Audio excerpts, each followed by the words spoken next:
So this is the first scenario of somebody with 300K who is asking for more positive cash flow. They want the cash flow today. Talk to me through it. So when somebody says they want more positive cash flow today, this is how I would build their portfolio. We might put 50% down on the properties for their portfolio. Now, when we put 50% down instead of maybe 20% or 25% down, Pablo, what do we do to that monthly mortgage payment? The monthly mortgage payment is going to be less. It's going to be less. Mhm. And what that does is creates more of an opportunity for more positive cash flow. So if somebody says more positive cash flow is what I want, my lifestyle needs that right now, Mhm. we start to think higher percentage down. Mhm. Okay. When we do that, we are going to limit the number of properties that we put in their portfolio. So if we put 50% down because a client wants more positive cash flow for this $300,000, that might be 2, maybe 3 properties in their portfolio. And by doing that, year one cash flow is really strong. This is year one monthly cash flow, I should point out. $530 a month is what a portfolio that has 50% down would create. And we can start going down the line there a little bit more. We start to look at portfolio value.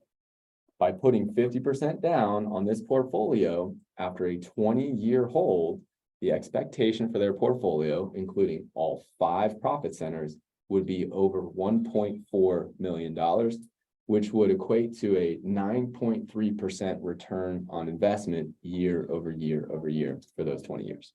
Got it. How many of you, when you started to invest, maybe even before you came to this show, when you thought about investing in real estate, your first question was, tell me about positive cash flow. How much positive cash flow? And my response always is like, guys, 2 things. Number one, positive cash flow is the easiest thing to create in real estate, right? It's the easiest thing. So some people think that it's really hard to create positive cash flow. It's really easy to create positive cash flow. Well, positive cash flow is the easiest thing to create. You're just manipulating the down payment percentage to making sure that you have positive cash flow. That's easy. So just because interest rates have gone up more in the last year, and home values have gone up more in the last year and the last 2 years, that doesn't preclude us from creating positive cash flow. What it does is it means that you got to put a little bit more down as a down payment to get there. But at the end of the day, if you want positive cash flow, you came to the right place if you're investing in single family rental properties. True. Got it. So let's talk about what it would look like to opt for growth if you have 300K to invest in. We're going to do growth, and we're going to do max growth here. Okay, so this is max growth. Somebody comes to us and they say, I want this portfolio to grow as much as possible over the next 20 years. This is what we're going to do for them. We're going to go in a little bit of an opposite direction for down payment. Okay, talk to me through this. All right. And so for a more long-term growth strategy, we're going to put 20% down. 20% down is the minimum that you'll be able to put down for an investment property. Now, by putting 20% down, our money is going to go farther in terms of the number of assets we get in the portfolio. So we'll actually be able to turn that same $300,000 into maybe 5 or 6 properties in the portfoldio. But what's that going to do to the monthly cash flow in year one, Pablo? It's going to make it pretty negative. Ooh, negative $1,300 a month for negative cash flow. Yeah. For a portfolio that's focused on max long-term growth, 20%. Yeah. But what's that going to do to the portfolio value in 20 years, Pablo? I mean, it is an extra almost $1 million that you make in 20 years. Yeah. So where if you put 50% down and you had all that positive cash flow in year one, you would have earned $1.4 million at the end of 20 years. Well, that same $300,000 can be turned into $2.3 million if you put 20% down and you wanted to eat the negative cash flow in year one and for subsequent years after that. Ultimately, at the end of the day, it's a better return on investment, even though you have negative cash flows right off the bat because of all of the growth that you receive coupled with your use of leverage. And so your return on investment year over year would actually be 9.7% if this was the right portfolio for you for putting 20% down. Talk me through the leverage component, GC, because we haven't discussed that in a while. Yeah, so I mean, the way that rental properties and real estate in general beats the returns of the stock market is because it couples 2 things. It's an asset that consistently grows each year. Home price appreciation happens almost every single year. And you couple that with the fact that you only put a percentage of your own money into the deal. So when we say you put 20% down, that means you put 20% of your own money into the deal, and the bank brings 80%. So when you're calculating your return on investment, it's not a calculation on return on price, it's a return on your investment, which is only 20%. And so when you start to couple assets that appreciate with the fact that you only put a small percentage down, your returns on investment go way high. And that's why this asset class consistently beats the stock market. The other number that sticks out to me here, GC, is the fact that, this 20-year value is almost $1 million in difference, and yet the IRR's difference is 9.3 versus 9.4. Can you explain that? Yeah, I'm really glad you brought that up too. This is the reason that we have to make sound investment decisions based on internal rate of return, right? And internal rate of return is the way that we calculate your return on investment.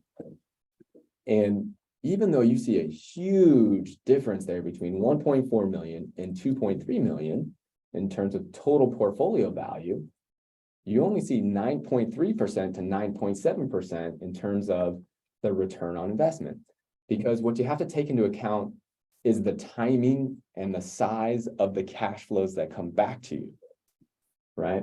And if we think about time value of money, right? The fact that if you could have $100 today, it's worth more than if you receive $100 a year from now. And think about what happens in real estate.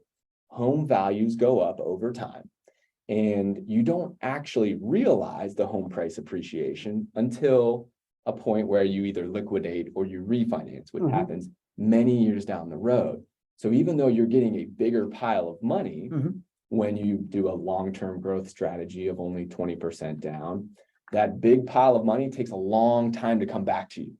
And if it takes a longer time to come back to you, it actually depresses what the return on investment is. Whereas in the more positive cash flow situation, that's $530 is their month one of ownership. So you're receiving the money that day or that month. It's much quicker, and it's worth more than if you received it 5 years down the line, 10 years down the line. So that's how you can earn a lot more money, but your return on investment is not wildly different. Got it. So, and this is why we talk about IRR versus ROI, right? Yeah, because this is why we went so hard in teaching about IRR, and this is why we talk a lot about it in the class that we have, the Not Your Average Investor Guide to Investing in Rental Properties. The reason is because this is how you make sound investment decisions. When you're investing in things like rental properties, the cash flows coming in can be somewhat complex, right? You might get more this year. You might get more next year. In 5, 10, 20 years, you're going to see a huge pile of money come your way in terms of home price appreciation. But it takes a long time to happen. You need a tool to be able to analyze all of that and give basically an average of the return on investment over those number of years so that you can compare that to a more simple investment, like what are you earning in your checking account or something like that.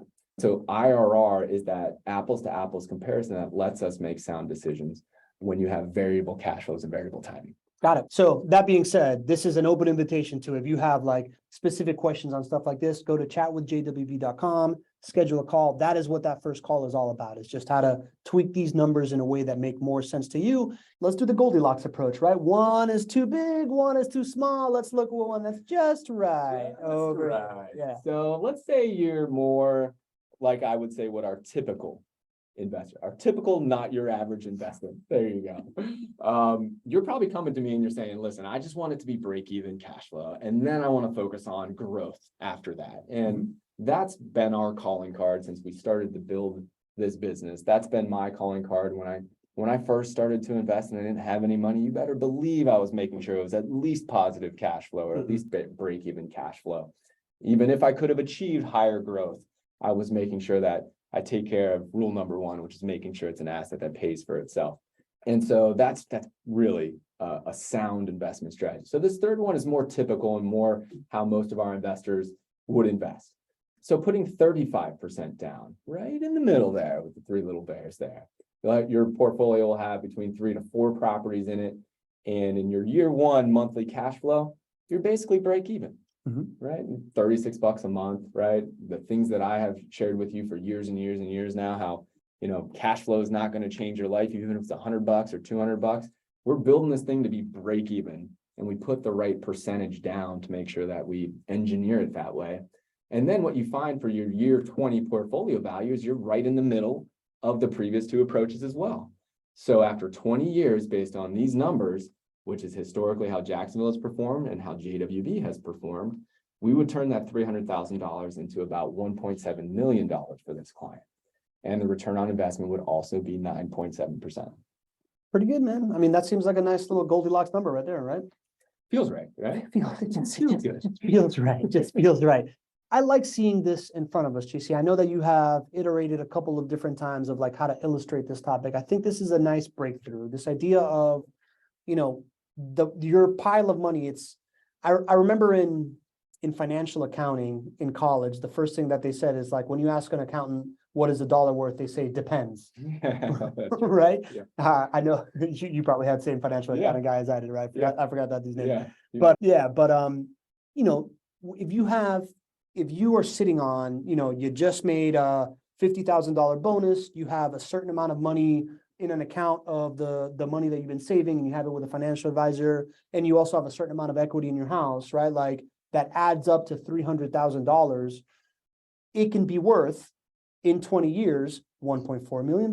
It could be worth $2.3 million. It could be worth $1.7 million, depending on how you do it. So it's like this idea of going to an expert, right? Like going to a resource that understands financial engineering, whether you have studied this for a long time, you have a buddy that's a genius in this, or you just want to go to chatwithjwb.com and ask a couple of questions of how this can end up looking based on your lifestyle. If you are somebody that really needs income off of that money right now, say you're later in life, or like this is where you're going to be and you want to start living off of it some, you go this 50% route. If you are a high income earner, right? Like you are a doctor that makes 500 grand a year and your monthly living expenses are maybe $20,000 less than you make a month, kind of thing, then you can go through this like fast growth route that you're trying to get at so that you can get out of being a doctor sooner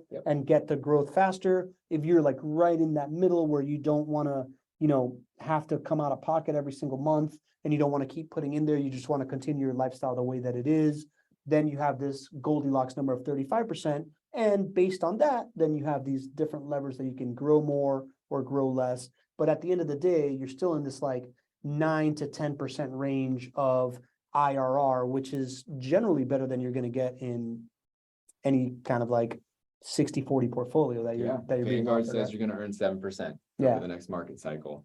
And that's another thing that we get to share with clients when we're going through the onboarding process is if we did none of this and we just kept this $300,000 in your stock market brokerage accounts, how would that look over the next 20 years? And so it's really fun. You can see the differences, and depending on how much is being invested and how long we're running this thing out, many times it's hundreds of thousands of dollars different when you put it into the portfolio like we build for our clients here at JWB. That's awesome.